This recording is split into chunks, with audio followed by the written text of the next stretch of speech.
परम पिता परमात्मा पूर्ण ब्रह्म सारी सृष्टि के रचनहार कबीर परमेश्वर जी की असीम कृपा से आप पुण्यात्माएं सत्संग सुनने के लिए उपस्थित हुए। परमात्मा बताते हैं, मात पिता मिल जाएंगे 1,84,000 माँ, सतगुरु सेवा और भक्ति या फेर मिलन की ना। परमात्मा स्वयं आकर के हमें जगाते हैं। हम मोह ममता की गहरी नींद में सोए हुए होते हैं। वो परम पिता परमात्मा दयालु भगवान हमें आकर के याद दिलाते हैं, मानुष जन्म दुर्लभ है, मिले न बारंबार। जैसे तरवर से पत्ता टूट गिरे, वो बोर न लगता डार। मानुष जन्म पाए कर जो नहीं रटे हरि नाम, जैसे कुआ जल बिना फिर बनवाया क्या काम। बिन उपदेश अचंभ है, ये क्यों जीवत है प्राण।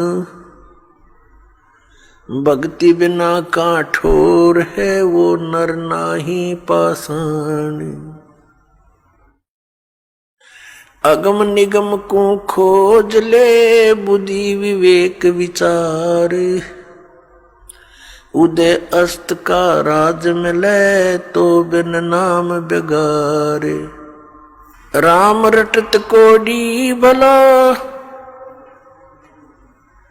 चू चू पड़े जो चामे। ये सुंदर शरीर किस काम का, जा मुख नाही नाम। राम रटत दारिद्र भलो, टूटी घर की छान। वो सुंदर महल किस काम के, जहां भक्ति नहीं भगवान।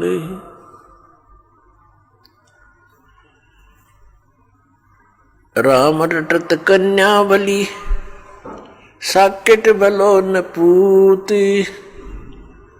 जैसे बकरी के गल में गलथना, जिसमें दूध ना मूत। हमारे परमात्मा ने, हमारे पिता ने, हमारे जनक ने आकर के हमें ये ज्ञान बताया कि आप इस लोक के वासी नहीं हो, आप यहाँ के रहने वाले नहीं हो। और जिन इन संसारिक सुखों को आप सुख मानते हो, ये झूठा सुख है, ये अस्थायी है। आप जी को यहाँ रोके रखने के लिए आपको इतना विवश कर दिया इस काल भगवान ने। अपने तीनों पुत्रों को, ब्रह्मा जी को रजगुण युक्त बना दिया, विष्णु जी को सतगुण युक्त बना दिया, और शंकर जी को, शिव जी को तमोगुण युक्त बना दिया। और इनके अंदर से निकल रही वो तरंग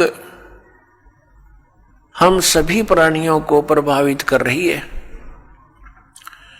भले ही ये भगवान, भले ही ये प्रभु, ये स्वामी अपने अपने लोकों में रहते हैं। ब्रह्मा लोक में ब्रह्मा जी, विष्णु लोक में विष्णु जी, और शिव लोक में शिव जी। लेकिन इनके अंदर से, इनके शरीर से निकल रही वो गुणों की तरंग, वो हमें प्रभावित कर रही है, यहाँ बैठों को। इन भगवानों के अंतर्गत, इन स्वामियों के अंतर्गत 3 लोक आते हैं। ये पृथ्वी लोक, ऊपर स्वर्गलोक और नीचे पाताल लोक, इन 3 लोकों में प्राणी हैं और इनसे बाहर के जो प्राणी हैं वो इनकी रेंज से बाहर हैं, बाहर के दूसरे लोकों में जो है। इन 3 लोक के प्राणियों को ये तीनों प्रभावित रखते हैं, इनकी इतनी रेंज है, वहां तक इनका प्रभाव बना रहता है। जैसे रसोई के अंदर मिर्चों का छौंक लगाया जाता है तो वो मूल वस्तु जो साकार वस्तु मिर्च रसोई में विद्यमान है उसका छौंक लगा, उस छौंक से निकली हुई तरंग दूसरे कमरों में दूसरे कक्षों में पहुंची और वहां बैठे व्यक्तियों को भी छींकें आने लगी। अब उनको छींके ना आवे तो उनके बस की बात नहीं, क्योंकि मिर्च का प्रभाव है और साकार वस्तु रसोई में उसके निराकार गुण ने, शक्ति ने दूसरे कक्षों में बैठे व्यक्तियों को भी प्रभावित कर दिया। ठीक इसी प्रकार श्री ब्रह्मा जी रजगुण युक्त है। जैसे मिर्च को मिर्च वाले गुण से युक्त कर दिया, अब मिर्च तो है ही उसका नाम, लेकिन उसमें गुण भी वही है जो उसका नाम है, तो वो गुण भी और वही है और मिर्च भी वही है। इसी प्रकार ये ब्रह्मा जी रजगुण है तो ये गुण भी यही है, क्योंकि इसी से हम प्रभावित होते हैं, और ब्रह्मा कहो चाहे इसको रजगुण कहो। इसी प्रकार अन्य इन दोनों भगवानों की सतगुण विष्णु तमगुण शिव जी समझो। परमात्मा ने आके बताया कि तुम्हारे को बड़े सुनियोजित तरीके से षड्यंत्र रच कर आपको यहां रोक रखा है। अपने आत्मा आप बहुत भोले हो, बालक हो, इस भगवान के मार्ग में, और बालक की इतनी बुद्धि नहीं होती वो अपने हानि और लाभ को सोच ले।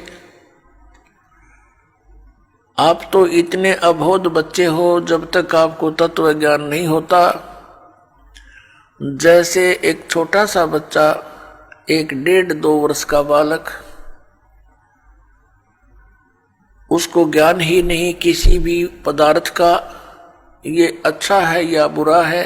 वो छोटा सा बालक किसी भी ऐसी वस्तु को, जैसे अग्नि में हाथ दे देता है, गर्म दूध है रखा है गिलास में, उसको हाथ मारता है, गिरा लेता है, आप भी जल जाता है, हाथ भी जल जाता है। तो ऐसे उसको पता ही नहीं और फिर रोता है। उसको पता ही नहीं कि जो तू कर रहा है ये ना करने के कार्य है। ठीक इसी प्रकार परमात्मा ने, परमेश्वर कबीर जी ने आकर बताया कि जो क्रियाएं तुम कर रहे हो जो शास्त्र अनुकूल नहीं है, वो क्रियाएं कर्ण की नहीं है। शास्त्रों अनुकूल कौन कौन सी क्रियाएं हैं, कौन कौन सी ना करनी चाहिए, कौन सी करनी चाहिए, उसके विषय में शास्त्र ही प्रमाण है। उस परमेश्वर ने आके हमें याद दिलाया, झूठे सुख को सुख कहे, ये मान रहा मन मोद, ये सकल चबीना काल का, कुछ मुख में कुछ गोद।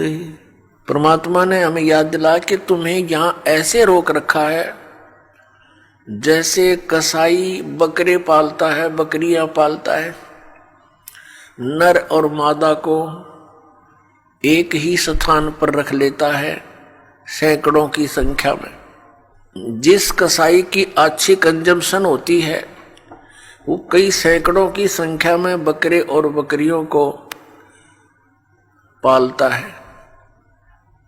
उनके लिए एक चरागाह बना देता है, एक तालाब बनाता है, एक शेड डाल देता है। गर्मी और सर्दी से बचने के लिए वे वहां उसके नीचे आ जाते हैं और उनकी बड़ी देखभाल करता है, केयर टेक करता है। तो वो बकरे भोले भाले ये समझते हैं कि हमारा स्वामी, हमारा मालिक बड़ा दयालु है, हमारे लिए कितनी सुविधा दे रखी है।